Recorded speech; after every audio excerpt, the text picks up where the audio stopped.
नमस्कार साथियों, मैं शहबाज आलम एक बार फिर से आप लोगों का स्वागत करता हूं अपने आइडियल यूथ मिशन के इस परिवार में। साथियों, जैसा कि आप लोगों को पता है, मैं अभी कक्षा 10 की नियामक ज्यामिति लेकर के आगे बढ़ रहा हूं, जिसमें आज मेरा 8वां क्लास होगा।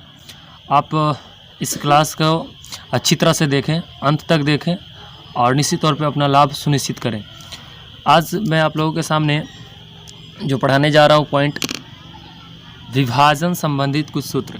जैसा कि आपको पता है, पिछले एक हफ्ता की क्लास में मैंने आपका नियामक ज्योमेट्री जो चैप्टर है या कोऑर्डिनेट ज्योमेट्री जो चैप्टर है उसका 1/3 भाग ख़त्म करने का प्रयास किया, जिसमें दूरी संबंधित चीज़ें पढ़नी थी। अब हमें नियामक ज्योमेट्री के अंतर्गत विभाजन संबंधी चीज़ें पढ़नी है। उसके बाद अंत में क्षेत्रफल संबंधी चीज़ें पढ़ के इस चैप्टर को ख़त्म करेंगे। तो कुल मिला के 1/3 पार्ट को ख़त्म करने में एक हफ्ता लगा है। तो आने वाले दिन में 10 से 12 दिन के समय लेकर के हम इस चैप्टर को पूरी तरह से ख़त्म करेंगे। तो चलते हैं इसी कड़ी में आज विभाजन सूत्र पे कुछ चर्चा करते हैं। जैसा कि आप लोग ऑफलाइन क्लास में जब आओगे, क्लास जब शुरू होगी तो इसे डिटेल्स में पढ़ने के हम लोग को प्रयास करेंगे। अभी फ़िलहाल आपको उन्हीं फैक्ट्स की बात हम करेंगे जो आपके एग्ज़ाम के पॉइंट ऑफ व्यू से ज़्यादा इंपॉर्टेंट है या जिसकी अभ्यास आपको होनी चाहिए। तो जैसा कि साथियों आपने देखा कि मैंने यहाँ पे लिखा है नियामक ज्योमेट्री डे 4 अर्थात कोऑर्डिनेट ज्योमेट्री। कोऑर्डिनेट ज्योमेट्री में मैंने यहाँ पे चर्चा किया है विभाजन सूत्र का, और विभाजन सूत्र के अंतर्गत हमें यहाँ पे अंतः विभाजन या आंतरिक विभाजन की चर्चा करनी है। अब ये अंतः विभाजन या आंतरिक विभाजन क्या होगा? मैंने यहाँ पे एक रेखा लिया है या रेखाखंड यूँ कह सकते हैं। एक रेखाखंड है ए से बी, और इस ए बी रेखाखंड के बीच कोई बिंदु P है। अब के बीच कह रहा हूँ, इसका मतलब ये नहीं कि ठीक बीचों बीच, यहाँ पे आंतरिक है, चूँकि शब्द से ही स्पष्ट है कि ए और बी रेखाखंड के अंदर में कोई भी बिंदु है P। अब हमें इसी का निर्देशांक ज्ञात करना है। तो इसके निर्देशांक ज्ञात करने के लिए आपको दो चीज़ स्पष्ट रूप से दिया हुआ रहेगा प्रश्न में। वो दो चीज़ क्या कि ए और बी रेखा के बिंदु ए का निर्देशांक और बिंदु बी का निर्देशांक पता रहेगा, और ए से पी तक यानी जिस आंतरिक बिंदु का नियामक पूछा जाएगा वहाँ से यहाँ तक का, और फिर यहाँ से यहाँ तक का अनुपात आपको दे दिया जाएगा, और तब आपसे पूछा जाएगा इस बिंदु पी का निर्देशांक। तो ऐसे में आप क्या करोगे, इस बिंदु पी के निर्देशांक का फॉर्मूला होता है, आप लोग ध्यान रखेंगे, और इन्हीं फार्मूला के तहत आप आने वाले दिनों में आगे क्वेश्चंस हल करेंगे। निश्चित तौर पे आप क्वेश्चन को समझ पाएंगे और या हल कर पाएंगे। क्वेश्चन फार्मूला होता है mx2 + nx1 / m + n, my2 + ny1 / m + n। अब आप कहोगे कि सर ये क्या है, ये डायरेक्ट आया कहाँ से? तो मैंने अभी जस्ट कहा कि ऑफलाइन क्लास जब होगी तो मैं इसे डिटेल्स से पढ़ने का प्रयास करूँगा या पढ़ाने का कोशिश करूँगा। फिलहाल आपको यही समझना है एग्ज़ाम पॉइंट ऑफ व्यू से या प्रैक्टिस के मद्देनज़र ज़्यादा से ज़्यादा आपका अभ्यास हो, इसके लिए आपको ध्यान में यही रखना है कि ए और बी एक रेखाखंड होगा जिनके ये निर्देशांक दिए हुए रहेंगे। आंतरिक बिंदु अर्थात ए और बी के बीच कोई भी एक बिंदु होगा, ठीक बीचों बीच ना होकर के ये बिंदु कहीं भी हो सकता है, और उनके बीच का अनुपात दे रखेगा। तो आपसे ये पूछेगा कि बिंदु P अर्थात इस बिंदु का निर्देशांक क्या है। तो आंतरिक बिंदु के निर्देशांक के लिए आप यही फॉर्मूला लगाओगे, जिसमें m क्या है तो a से p तक के दूरी का अनुपात, फिर n क्या है p से b तक के दूरी का अनुपात, और x1 और x2 तो अच्छी तरह से आप परिचित हो, दोनों बिंदुओं के निर्देशांक क्रम से, फिर से m + n, ये फॉर्मूला होगा। अब उसके बाद मैं यहाँ पे लिखा हूँ मध्य बिंदु का निर्देशांक। अगर यही बिंदु जो आपने ए बी रेखाखंड में यहाँ पे देखा, अब ये बिंदु अगर यहाँ पे ना होकर के, यहाँ का मतलब कि यह दूरी और यह दूरी दोनों अलग अलग है। अब अगर यह बीचों बीच हो जैसा कि मैंने यहाँ पे दर्शाया, तब ये क्या होगा, ये दूरी और ये दूरी दोनों बराबर होगा। क्योंकि यहाँ दोनों दूरी अलग अलग है, इसलिए यहाँ मैंने एक दूरी m दूसरा दूरी n लिया। लेकिन यहाँ क्या है, दोनों दूरी बराबर है, यहाँ से यहाँ और यहाँ से यहाँ तक की दूरी बराबर। क्यों बराबर है दूरी? क्योंकि यह ए और बी रेखाखंड जो है उसकी मध्य बिंदु है P, और मध्य बिंदु की वजह से अगर ये मान लेते हैं 10 मीटर का कोई रेखा है तो ये 5-5 मीटर में बट जाएगा अगर ये इसको बीच की बिंदु माने तो वैसी स्थिति में मध्य बिंदु P का निर्देशांक जो होगा, मध्य बिंदु P का निर्देशांक क्या होगा, तो वही जो आंतरिक, चूँकि मध्य बिंदु तो है P, लेकिन आंतरिक बिंदु भी तो इसे मान सकते हैं, चूँकि ए भी एक रेखा है कि आंतरिक रूप से या अंदर में विभाजित करते हुए P एक बिंदु है। तो अगर यही फार्मूला चला है जैसा कि मैंने ऊपर लिखा है, तो सिर्फ फ़र्क यहाँ पे ये होगा कि चूंकि यहाँ और यहाँ दूरी अलग अलग था, तो मैंने एक दूरी m दूसरा दूरी n लिया अनुपात में। अब चूंकि यहाँ दोनों दूरी बराबर है, इसलिए हम दोनों जगह पे m लेंगे, और यहाँ पे हम लिखेंगे mx2 + एम एक्स वन बटा एम प्लस एम। क्यों? क्योंकि ये दोनों दूरी सेम है, कॉमा फिर से M Y two plus M Y one बटा एम प्लस एम। अब यहाँ इसको अगर आगे बढ़ाएं तो आपको एक आसान सा तरीका मिलेगा जिसमें आप m को कॉमन ले सकते हो, x2 प्लस x1 बटा में m2m, कॉमा फिर से m कॉमन लोगे y2 plus y1 by m2m, यानी कुल मिलाकर के m से m कैंसिल। और आप जब बढ़ोगे आगे तो पाओगे कि मध्य बिंदु का निशान, कोई भी रेखा, जैसे ये दे दिया आपको एक रेखा, मान लेते हैं इस रेखा का नाम P और Q है, और इसके ठीक बीचों बीच एक बिंदु होगा, मान लेते हैं एक R बिंदु है। अब इस R बिंदु का निर्देशांक आपको अगर ज्ञात करना है, ठीक, तो आपको ये और ये यानी P और B जो रेखाखंड है इसके निर्देशांक दे दिए जाएंगे x1 और y1 और ये x2 y2। अब ऐसी स्थिति में जब ये दोनों निर्देशांक आपको पता होगा तो आप क्या करोगे, x2 plus x1 by m कटा हुआ है तो 2 और m y2 प्लस y1 बटा में 2। आप इस तरह से इस बिंदु का निर्देशांक ज्ञात कर सकते हो। जैसे एग्जाम्पल के तौर पे हम इसको यहाँ पे काट करके निर्देशांक ही ले लेते हैं किसी संख्या में, जैसे 3,5 और यहाँ पे हम ले लें 5,7 मान ले लेते हैं। तो अब कहेगा कि इस बिंदु P का निर्देशांक, सॉरी R का, यानी मध्य बिंदु R का निर्देशांक क्या होगा, मध्य बिंदु, क्यों? क्योंकि P और Q का मैंने कहा ये मध्य बिंदु है, तो वैसी स्थिति में इसका निर्देशांक क्या होगा, जैसा कि आप देख रहे हो कि x2 और x1, यानी ये x2 ये x2 x1, यानी 5 और 3 डायरेक्ट लिख रहे हैं, 5 और 3 बटा में क्या 2, कॉमा फिर से y2 y1 यानी 7 जोड़ 5 बटा में 2, और इसको अगर आगे बढ़ाएं तो ये 5 3 8 यानी 4 और 7 5 12 यानी कि 6। ये रहेगा आपका फाइनल इस बिंदु का निर्देशांक। तो आई होप कि आप समझ पाए हो इन चीज़ों को।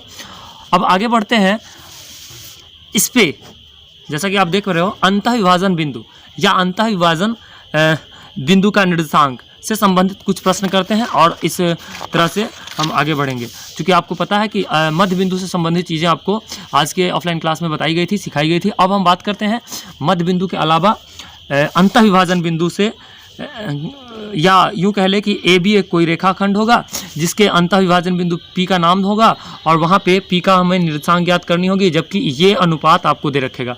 तो चलते हैं आगे बढ़ते हैं, इस प्रश्न को पहले देखते हैं।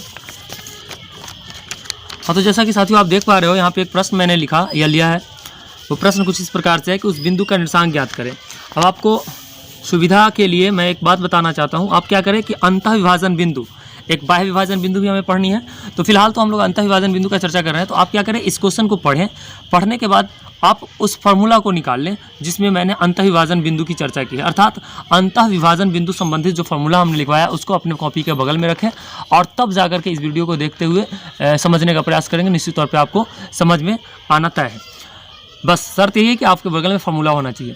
तो पहले सबसे पहले इस क्वेश्चन को आपने पढ़ा तो देखा कि उस बिंदु का निर्देशांक ज्ञात कीजिए जो बिंदुओं ये और ये, मान लेते हैं हमारे पास एक रेखाखंड A और B है जिनके बिंदु क्रमशः 2, -3 एवं -4, 5 दे रखा है। हमें उस बिंदु का निर्देशांक ज्ञात करना है जो इस रेखा और इस रेखा, सॉरी इस बिंदु और इस बिंदु के मिलाने वाली जो रेखा है को 2:3 में। अब चूंकि यहाँ पे अनुपात आप देख पा रहे हो 2:3, अर्थात ये हिस्सा और ये हिस्सा छोटा बड़ा, अर्थात ये कम और ये ज़्यादा, यानी यहाँ से यहाँ तक अगर 2 लेते हैं तो यहाँ से यहाँ तक निश्चित तौर पे हमें 3 लेना होगा। यही ध्यान में रखने योग्य बात है। और ये मान लेते हैं P है अंतः विभाजन बिंदु। अब हमें इसी का निर्देशांक ज्ञात करना है कि ये कितना होगा। इसका निर्देशांक ज्ञात करने के लिए हमें क्या करना होगा, AB रेखाखंड AB, यहाँ पे लिख सकते हैं रेखाखंड AB के मध्य बिंदु यहाँ ना लिख करके हम क्या लिखेंगे, चूंकि अंतः विभाजन बिंदु है अतः रेखाखंड AB के अंतः विभाजन बिंदु P का निर्देशांक।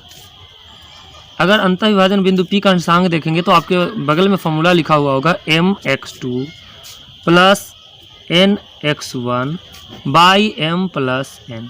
कॉमा my2 प्लस ny1 बटा m प्लस n। अब इस फॉर्मूला पे हमको कुछ नहीं करना है, बस मान रख देना है, जहाँ पे आपको ये ध्यान रखना है कि ये m ये n। अब आपको बारी बारी से मान की बात करें तो आप ध्यान से समझें और देखें और क्वेश्चन को हल करें। आपको ये 2 m का वैल्यू 2 इंटू x2 आपको दिखाई दे रहा होगा, ये है -4, ये मिडिल ब्रैकेट ले लेते चूँकि छोटा ब्रैकेट का यहाँ पे इस्तेमाल कर रहे हैं हम। n का मान ये देख रहे हो आप 3 गुणे x2 सॉरी यहाँ पे x1 ये रहा 2 बाई m प्लस 1 यानी 2 प्लस 5 सॉरी 2 प्लस 3 कॉमा। चलिए आगे बढ़ते हैं। आगे जैसा कि आप देख पा रहे हो फिर से अब आपको क्या रखना है m फिर से 2 इंटू y2 ये रहा y2 5 plus n 3 into y1 -3। अब इसको आगे बढ़ाएं और नीचे में क्या तो m plus 1 m plus n यानी 2 प्लस 3। इसको जब हम आगे बढ़ाते हैं तो हमें जो मान मिलता है -4 यानी और प्लस 6 बटा 5। इसको आगे बढ़ाएं 10 माइनस 9 बटा में 5। इसको फिर से आगे बढ़ाएं तो ये मिलेगा आपको -2 बटा 5 और ये मिलेगा आपको 1 बटा 5। तो कुल मिलाकर के ये रहा आपका फाइनल आंसर। अब ये क्वेश्चन को समझे और समझने का प्रयास करें। क्वेश्चन में क्या कहा था कि उस बिंदु का निशान निकाले या ज्ञात करें जो बिंदु ये और ये यानी बिंदु ये दोनों रहा को मिलाने वाली रेखाखंड को 2:3 में विभाजित करती है तो उस बिंदु का निर्देशांक अर्थात वह बिंदु आंतरिक विभाजन बिंदु था P जिसका निर्देशांक ये रहा। अब हम चलते हैं आज के अगले क्वेश्चन की तरफ। इससे पहले मैं आपको एक बात बोलना चाहता हूं कि जैसा कि आज ऑनलाइन क्लास में मेरे द्वारा कुछ क्वेश्चन होमवर्क के रूप में दिए गए थे, जिसमें से कुछ क्वेश्चन ऐसे थे जो आप से नहीं बने या आप में से कुछ स्टूडेंट से नहीं बने हैं और ऐसा हमें व्हाट्सएप ग्रुप पे मैसेज के थ्रू पता चला। तो मैंने कुछ प्रश्न तो समझाने का प्रयास किया, हिंट्स देने का प्रयास किया, उस हिंट्स के सहारे शायद कुछ लोग बना लिए हों और कुछ क्वेश्चन ऐसे थे जो हमें लगा कि नहीं बताना चाहिए था या हमें लगा कि नहीं ये सारे स्टूडेंट्स की प्रॉब्लम हो सकती है, कॉमन प्रॉब्लम हो सकती है। तो उस क्वेश्चन को मैं लेकर के आया हूँ आपके समक्ष। आप लोग ध्यान से समझेंगे, देखेंगे और समझने का प्रयास करेंगे। अगर फिर भी आपको समझ में नहीं आती है तो इस क्वेश्चन का डिमांड आप कल के ऑनलाइन क्लास में हमसे करेंगे। निश्चित तौर पर इस प्रश्न को मैं बताने का पूरा प्रयास करूँगा। तो चलते हैं अगले प्रश्न की ओर। जैसा कि आप देख पा रहे हो प्रश्न में कितने लोगों को मुस्कुराहट आ गई होगी कि सर आपने तो मेरी समस्या देख ली, यानी आपने तो मेरी प्रॉब्लम को रख दिया यहाँ पे। तो बाबू समझो ध्यान से, अगर ये आपकी प्रॉब्लम है तो हो सकता है किसी और की भी प्रॉब्लम हो सकती है। अगर किसी की प्रॉब्लम नहीं भी है तो वो भी इस क्वेश्चन को अच्छे से देखें, समझें और अपने तरीका और मेरे तरीका को देखें और दोनों में तुलना करें। आपको निश्चित तौर पर जो बेहतर लगे आप उस तरीका को फॉलो करके बना सकते हो। क्वेश्चन को ध्यान से पढ़ें तो पता चलता है यहाँ पे ए बी एक रेखा है जिसके निर्देशांक दिए गए हैं। ए बी एक रेखाखंड है ए और बी जिसके निर्देशांक क्रमशः 2, 2, -2 और 2 और यहाँ पे -6 और -7 ये दे दिया गया है। ध्यान से समझें, ए बी का निर्देशांक क्रमशः ये दे दिया है। बिंदु P का निर्देशांक ज्ञात करें। ये बिंदु P मान लो यहाँ पे कोई है, इसका निर्देशांक हमें ज्ञात करना है ताकि अब ये ताकि यहीं पे हमको समझना है कि हमें एक चीज़ अब स्पष्ट रूप से पता होनी चाहिए कि अगर किसी भी रेखा खंड के अंतःविभाजन बिंदु का निर्देशांक ज्ञात करना हो तो हमें दो चीज़ पता होना चाहिए। ये पहली चीज़ कि दोनों बिंदुओं का निर्देशांक और दूसरी चीज़ कि ये बिंदु ये बिंदु आंतरिक बिंदु को किस अनुपात में बांटता है। तो अभी इस प्रश्न को पढ़ने के बाद हमें तो निर्देशांक पता है लेकिन अनुपात पता नहीं है कि यहाँ से यहाँ तक की दूरी और यहाँ से यहाँ तक की दूरी क्या है। तो बस अनुपात निकालना और अनुपात निकालने के लिए ही ये चीज़ हमको दिया है। अब हमको अनुपात निकालने के लिए अगर ये चीज़ दिया है तो चलते हैं निकालते हैं।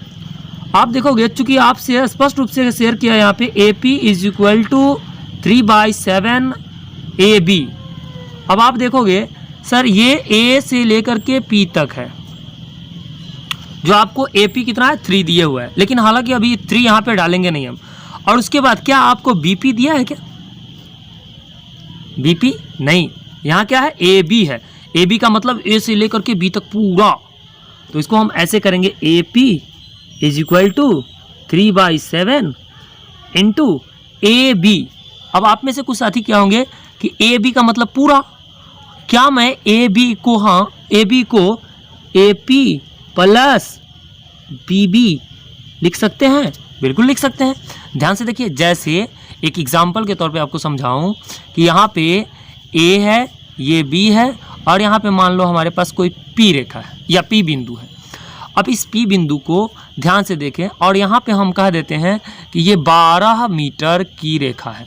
अब ये अगर 12 मीटर की रेखा है, ध्यान दें कौन सी रेखा 12 मीटर की है, तो ए बी रेखा 12 मीटर की है। और ए बी रेखा का अगर मध्य बिंदु या यूँ कह लें कि आंतरिक बिंदु पी है, तो क्या हम इसको ऐसा लिख सकते हैं कि ए से पी तक और पी से बी तक दोनों को जोड़ने पर 12 प्राप्त होगा, निश्चित तौर पे 12 प्राप्त होगा। ये 12 है तो निश्चित तौर पे इन दोनों को जोड़ने पर 12 प्राप्त होगा। अगर ये 3 दे दे तो आप कहोगे सर ये 9 होगा, 3 है ये अगर तो ये 9 होगा। बस अगर इस चीज़ को आप समझ पा रहे हो तो निश्चित तौर पे आगे समझना आपको एकदम आसान हो जाएगा। अब देखिए ध्यान से, आप यहाँ पे क्या कर सकते हो, यहाँ पे एक तिरछा गुना का रूल आप जानते हो समीकरण को हल करने के लिए। आप क्या करोगे, 3 एका 3 और ये ए पी और प्लस बी पी यूँ ही रख लो और बराबर 7 ए पी। अब इसको क्या करो, आप गुना करो, 3 A P plus 3 P B is equal to 7 A P. अब क्या करो आप, ये 3 बी पी यूँ ही रहे और 7 ए पी यूँ ही रहे, और चूंकि ये ए पी में है इसलिए यहाँ पे ए पी काट दो या घटा दो।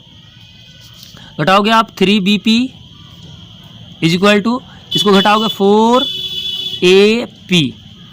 A P. एक चीज़ ध्यान रहे साथियों, अब आपको यहाँ पे एक कॉन्सेप्ट बताना चाहूँगा। ये इस क्वेश्चन से हटके, यहाँ से दिमाग हटा के यहाँ पे देखें। अगर हमारे पास 2x इज इक्वल टू 3 दे रखा है, तो क्या मैं इसको x ज्यों का त्यों, y को नीचे लिख करके 3 ज्यों का त्यों और 2 को नीचे लिख सकते हैं? बिल्कुल लिख सकते हैं। अगर ऐसा लिख दिए तो x अनुपात y इज इक्वल टू यानी बराबर हो जाएगा 3:2।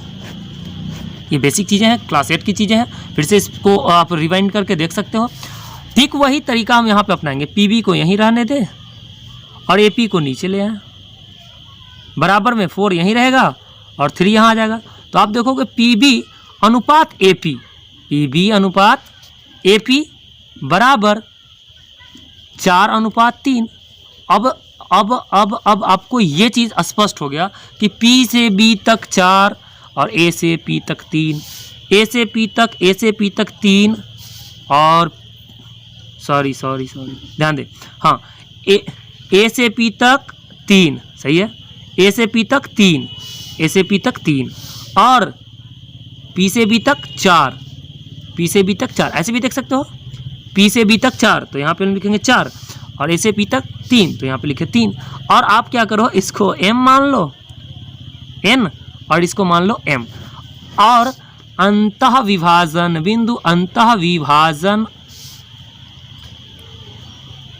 बिंदु P का निर्देशांक, वही formula mx2 plus n x1 by m plus n, चूँकि अब अनुपात पता है। फिर उसी प्रकार से my2 plus ny1 by m plus n। आपको क्या करना है, खुद से ये करना है, क्योंकि आपको पता चल गया ना, क्योंकि मैंने बार बार समझाया कि आपको अगर a और b कोई रेखाखंड हो और उसके अंतःविभाजन बिंदु P का निर्देशांक ज्ञात करनी हो तो आपको सिर्फ 2 चीज़ पता होना चाहिए। पहला, इन दोनों बिंदुओं का निर्देशांक, दूसरा, इन दोनों बिंदुओं के बीच का अनुपात। ये दोनों पता चल गया आपको। निर्देशांक तो ऑलरेडी क्वेश्चन में पहले से पता था, जैसा कि आप देख पा रहे हो, और निर्देशांक अभी मैंने निकाल लिया। अब क्या करना है आपको कि इन फॉर्मूला का इस्तेमाल करके आपको निर्देशांक निकाल लेनी है। अब आपके आंसर मिलाने के लिए हम यहाँ पे निर्देशांक लिख दे रहे हैं। आप क्या करें, अपने आंसर से इसको मिलाएं और कमेंट बॉक्स में जा करके बोलें कि सर मेरा आंसर मिल गया। हाँ, साथियों ध्यान दें, अगर वीडियो पसंद आ रही हो तो मेरे मेहनत को या मेरे हौसला को अफजाई करने के लिए आप कमेंट्स बॉक्स में कमेंट कर सकते हो, ताकि मैं बेहतरीन ढंग से और भी कंटेंट देने का आपको प्रयास करूं। चलते हैं फिर अगले प्रश्न की ओर बढ़ते हैं, और आज का ये लास्ट क्वेश्चन होगा और बहुत इंपॉर्टेंट क्वेश्चन होगा। जैसा कि आप देख पा रहे हो यहाँ पे, हालांकि कल के ऑफलाइन क्लास में मैं इस तरह के क्वेश्चंस, ऑनलाइन क्लास में कल इस तरह के क्वेश्चंस लेकर के आऊँगा आपके समक्ष। फिलहाल आपके सामने एक क्वेश्चन है तो मैं बता दे रहा हूँ, आप ध्यान से इसे समझें।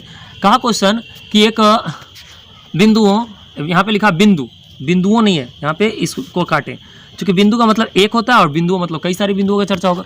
तो आप यहाँ ध्यान से देखें तो आपको एक चीज़ पता चलेगा, वो ये कि हमारे पास एक बिंदु का चर्चा, यहाँ पे दो बिंदु का चर्चा, और उसके बाद कुछ कहा है क्वेश्चन में। ध्यान से आप लोग क्वेश्चन को एक बार पढ़ें, तब तक मैं अपनी बकबक को बंद करता हूँ। चलिए चलते हैं।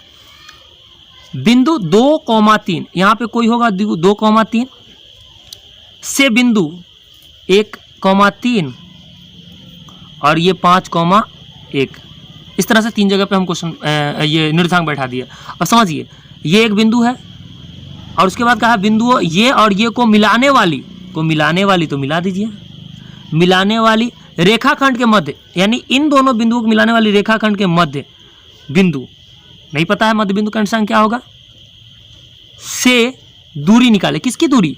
ये जो बिंदु है, यानी बिंदु ये जो है इसकी दूरी, इन दोनों बिंदुओं को मिलाने वाली रेखाखंड के मध्य बिंदु से दूरी निकालनी है। तो हम मान लेते हैं ये मध्य बिंदु O है और ये बिंदु हमारे पास मान लेते हैं A है और ये बिंदु हमारे पास B है और ये बिंदु हमारे पास C है। तो सबसे पहले आपको पता होना चाहिए क्वेश्चन में क्या कहा है, इनके बीच की दूरी ज्ञात करने के लिए कहा। यानी इसको अगर O ना कह के D कह ले तो भी कोई दिक्कत नहीं है, चलिए D ही कर लेते हैं। ध्यान से समझे, बिंदु ये से बिंदुओं 1 और 2, यानी दोनों बिंदुओं को मिलाने वाली रेखाखंड, यानी दोनों बिंदु जो है इनको मिलाने वाली ये हो गई रेखाखंड के मध्य बिंदु, ये हो गई मध्य बिंदु से दूरी। किसकी दूरी? तो इस बिंदु की दूरी निकाले। तो आपको सबसे पहले इस मध्य बिंदु का निर्देशांक ज्ञात करना होगा, और मध्य बिंदु का निर्देशांक ज्ञात करने के लिए आपको पता है कि मध्य बिंदु का निर्देशांक क्या होता है। मध्य बिंदु, कौन से मध्य बिंदु की? तो मध्य बिंदु BC जो है रेखा, इसकी मध्य बिंदु, और BC के मध्य बिंदु क्या है? D है। तो मध्य बिंदु D का निर्देशांक की अगर बात करें तो D का निर्देशांक ज्ञात करने के लिए आपको वही फॉर्मूला चलाना पड़ेगा, x1 + x2/2 और फिर y1 + y2/2। अब कुछ साथी कहेंगे कि सर आपने तो x2 + x1 लिखा था। तो बाबू यहाँ पे क्या है कि योग है और जोड़ है, और जोड़ में क्रम विनिमय नियम का पालन होता है, इसलिए हम कर सकते हैं सर। अब x1 इसको मान ले, x2 इसको मान ले, कोई दिक्कत नहीं है।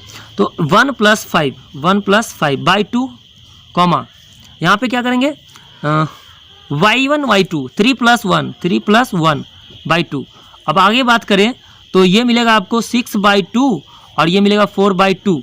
आगे बढ़ेंगे तो इनको काट के हम ऐसा लिख सकते हैं 3,2। अब इस बिंदु का निर्देशांक जो आपको पता नहीं था 3,2 मिल गया। अब जब इस बिंदु का निर्देशांक मिल गया तो आपसे क्या पूछा था कि बिंदु इतना, जिसका निर्देशांक हमने 2, 3 A बिंदु लिया है, और बिंदु इतना को मिलाने वाली रेखा खंड के मध्य बिंदु से दूरी इसकी निकालनी थी। यानी अंततः फाइनली हम कह सकते हैं A से D तक के बीच की दूरी निकालनी है। तो आपको पता है दूरी सूत्र क्या होता है? दूरी सूत्र क्या होता है बाबू? दूरी सूत्र होता है ये कि अगर इन दोनों के बीच की दूरी निकालनी है आपको, तो क्या करोगे? 3 में से 2 घटाओ का होल स्क्वायर प्लस 2 में से फिर 3 घटाओ, 2 में से फिर 3 घटाओ का होल स्क्वायर, और इसको आगे बढ़ाओ 1 का होल स्क्वायर प्लस -1 का होल स्क्वायर। आगे बढ़ोगे 1 का स्क्वायर 1 प्लस -1 का स्क्वायर 1, यानी √2 इकाई। अब आपको पता चल पा रहा होगा कि चीज़ें कैसे कोरिलेट करती हैं एक दूसरे से, कैसे एक दूसरे से संबंध बनाती हैं।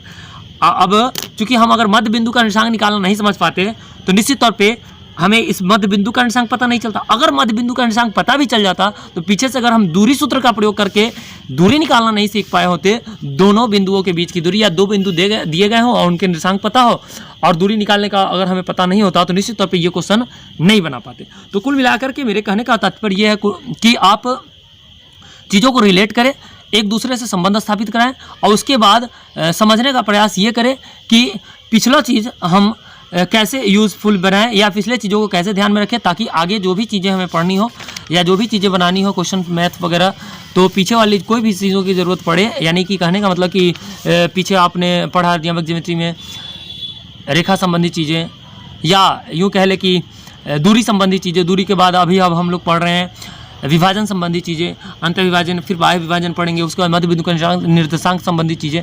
तो आपको कुल मिला के मेरे कहने का मतलब यह है कि सारी चीज़ों को आप ध्यान में रखें, सारी चीज़ों को आप रिवीजन करते रहें, मेरे द्वारा भेजे गए क्वेश्चंस को बनाते रहें, प्रॉब्लम आए तो बीच बीच में प्रॉब्लम शेयर करते रहें व्हाट्सएप के माध्यम से। मैं आपको जहाँ तक संभव हो सके कोऑपरेट करने का प्रयास करूँगा, अभी तक करते आया हूँ। और मेरे इस वीडियो को जहाँ तक हो सके आप अपने दोस्तों तक शेयर करें, अपने दोस्तों तक पहुँचाएँ, ताकि हमें एक मनोबल मिले और हम और बेहतरीन ढंग से आपके बीच कंटेंट ला करके देते रहें। तो फिर मिलते हैं कल के ऑनलाइन क्लास में अच्छे कुछ बेहतर से बेहतर क्वेश्चन के साथ और कुछ बेहतर से बेहतर और कॉन्सेप्ट के साथ, ताकि आपके तैयारी में इसी तरह से चार चांद लगता रहे। निश्चित तौर पे छात्रों, आप अपने आप को निराश ना होने दें, आप अपने आप पे क्या कहते हैं उसको, डिप्रेशन यानी कि चिंता हावी ना होने दें। भले ही चिंतन ज़रूर करें, चिंतन और चिंता ये दोनों अलग अलग शब्द हैं। चिंतन व्यक्ति को या व्यक्ति के चरित्र को, आचरण को बेहतर बनाता है, इसलिए आपको अपने आप पे या अपने चीज़ों पे, अपने समय पे चिंतन करनी चाहिए।